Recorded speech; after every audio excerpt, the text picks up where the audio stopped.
नमस्कार दोस्तों। Stock market studies में फिर से एक बार आपको बहुत बहुत स्वागत है। तो आज यहाँ पे मैं बात करूंगा इंडिया के एक ऐसे कंपनी के बारे में जो देखा जाता है कि मोनोपोली बिजनेस कर रहा है। तो मोनोपोली बिजनेस मतलब उसका जो सेक्टर है वो मोनोपोलिस इंडस्ट्रीज से कुछ कम नहीं है। क्योंकि अगर आपको मैं आज एक चीज सिखाने वाला हूँ, जो चीज शायद आपको जरूर जानना है, और साथ ही साथ इस तरीके से डेटा आप अगर कलेक्ट करके रखेंगे तो आपको एक हमेशा एक प्रोफेशनल ट्रेडर के जैसा, सॉरी प्रोफेशनल इन्वेस्टर के जैसा आप स्टॉक फाइंड आउट कर सकते हैं। तो चलो मैं आज बात करूंगा CDSL के बारे में। मतलब CDSL जो देखा जाए तो जिसको आप बोल सकते हैं सेंट्रल डिपोजिटरी सर्विसेज लिमिटेड। तो सेंट्रल डिपोजिटरी सर्विसेज लिमिटेड जो है, तो आज मैं इसी के ऊपर बात करूंगा। क्योंकि बहुत सारे लोगों ने कमेंट किया, सर कंपनी 20% तक क्रैश हो चुके हैं, क्या अभी इस लेवल से बाई करना चाहिए कि कंपनी से माल बेचकर भाग जाना चाहिए? तो इसके लिए ही मैं इस वीडियो आपको सामने लेके आया हूँ। बहुत इंटरेस्टिंग है। प्लीज आप वीडियो को लास्ट तक देखना, और जितने सारे लोगों के पास इस कंपनी का हिस्सेदारी नहीं है, इस वीडियो के बाद आपको जरूर लगेगा कि हाँ, इस कंपनी के ऊपर मुझे कुछ पोजीशन बनाना चाहिए। तो फिर भी मैं कोई रिकमेंडेशन नहीं दे रहा हूँ, आपको मैं सारे इन्फॉर्मेशन दिखाऊंगा, वहां से आपको पता चल जाएगा। तो चलो सबसे पहले मैं कुछ चीज आपको यहाँ पे दिखाने वाला हूँ। वो कुछ चीज कौन सा है आप देखेंगे तो इस कंपनी का कुछ खासियत देखिए। तो कंपनी ने एक रिपोर्ट पब्लिश किया 26 दिसंबर, सॉरी नवंबर, मतलब एक साल पहले। अभी तक इस बार का रिपोर्ट तो नहीं आया। तो देखा जाए तो CDSL बिकम्स ऑफ 5, मतलब fast depository to open 5 crore active demat account. तो सोचिए 5 करोड़। तो अ, अ, हमारा ऑल ओवर इंडिया में कितना, 140 करोड़ टोटल पॉपुलेशन है। तो 140 में सोचिए 5 करोड़ डीमेट अकाउंट ओपन किया। तो एक्टिव डीमेट अकाउंट है, मतलब कोई ये नहीं कि चलो डीमेट अकाउंट ओपन कर दिया और काम नहीं कर रहा है, तो ऐसे नहीं, एक्टिव है। मतलब कोई लोग ट्रेड कर रहे हैं, कोई लोग मतलब इन्वेस्ट कर रहे हैं। तो इस तरीके से एक्टिव डीमेट अकाउंट बोला जाता है। तो उसमें total 5 crore 50 million plus demat account यहाँ पे एक्टिव है। तो एक खासियत है इस कंपनी का।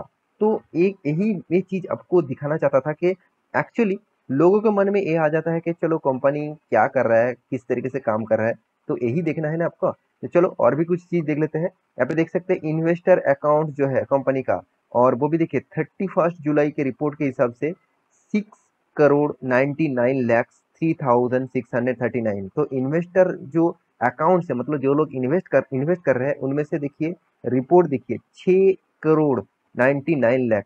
तो मैं पहले जो रिपोर्ट आपको दिखा था वो किसका रिपोर्ट था, पिछले सालों का। और इस बात का करंट रिपोर्ट आप देखिए कितने डीमैट अकाउंट ओपन है। और यहाँ पे देखिए एक्सक्लूडिंग क्लोजिंग अकाउंट्स, मतलब यहाँ पे एक चीज यहाँ पे इंक्लूडिंग मतलब को कर दिया गया है। तो ऑब्वियसली इसमें जितने सारे लोग अकाउंट क्लोज कर चुके हैं तो उसका भी डेटा यहाँ पे है। तो टोटली कितने सिक्योरिटीज, जो कितने इक्विटीज है, कितने डेट फंड है, कितने म्यूचुअल फंड है, वो सारे अवेलेबल यहाँ पे दिखेगा। तो आप वीडियो के यहाँ पे पॉज करिए और पूरा डिटेल्स देखिए, क्योंकि यहाँ से ही आपको पता चलेगा कि कंपनी का कितना ग्रोथ हुआ है। अब देखिए डीमेट का जो कस्टडी है, तो डीमेट कस्टडी के total number of security in million वो 5,000, सॉरी 5,91,946 मिलियन। तो करीबन करीबन 5 करोड़ से भी ज्यादा, 6 करोड़ के आसपास कंपनी का टोटल फिगर देखने को मिला। और यहाँ पे मिलियन फिगर जो है वैल्यूएशन आप देखेंगे तो टोटल वैल्यूएशन जो है वो करीबन करीबन 6 करोड़, सॉरी 6 करोड़ नहीं, माफी चाहता हूँ, 3 करोड़, मतलब 3 करोड़ 68 लाख 97,331। तो एक डेटा बता रहा है कि कंपनी में कितना ग्रोथ पोटेंशियल हो रहा है। और देखिए आज मान के चलिए इंडिया में 2% तक लोग इन्वेस्ट करते हैं, 2%।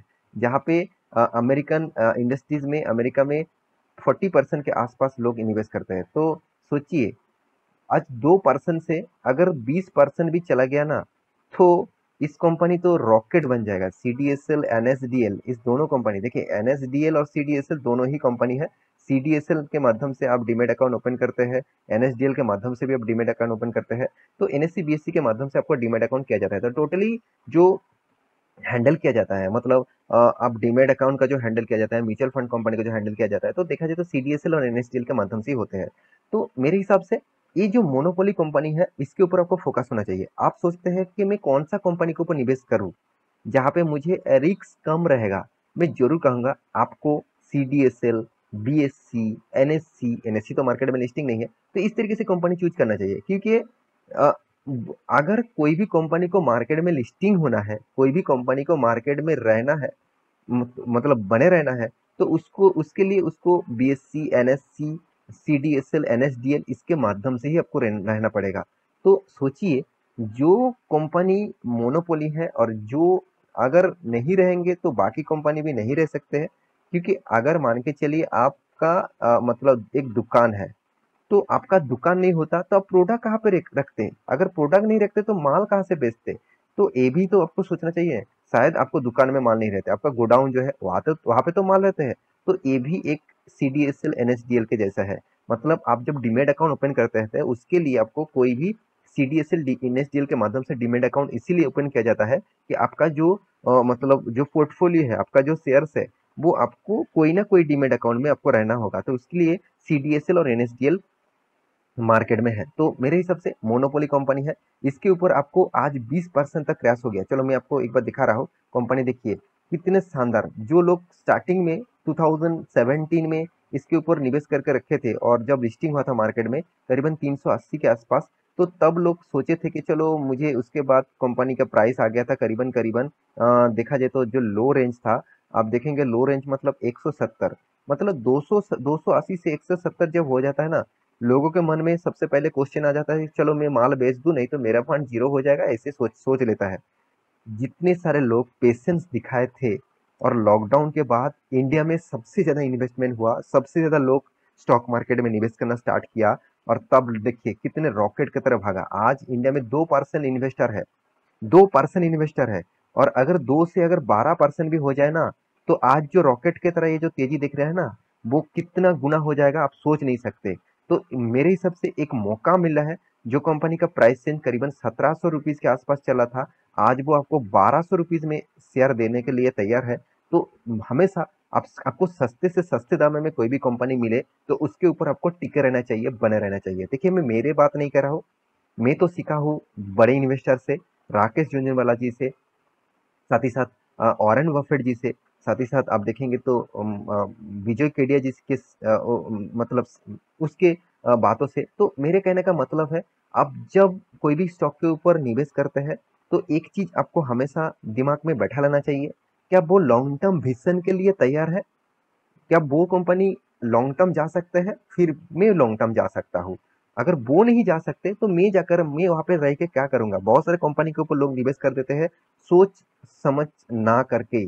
उसको लगता है कि चलो कंपनी आज परफॉर्मेंस कर रहा है तो फ्यूचर में भी करेगा। फ्यूचर में उसका पोटेंशियल कितना है वो तो देख लीजिए, कि आज वो उसका बिजनेस चल गया। आज आप सोचिए, जो कोटक कोटक का जो कैमरेज आते थे, तो वो आज कहाँ गया? वो आज बर्बाद हो गया, कंपनी बंद हो गया। नोकिया, तो वो आज कहाँ गया?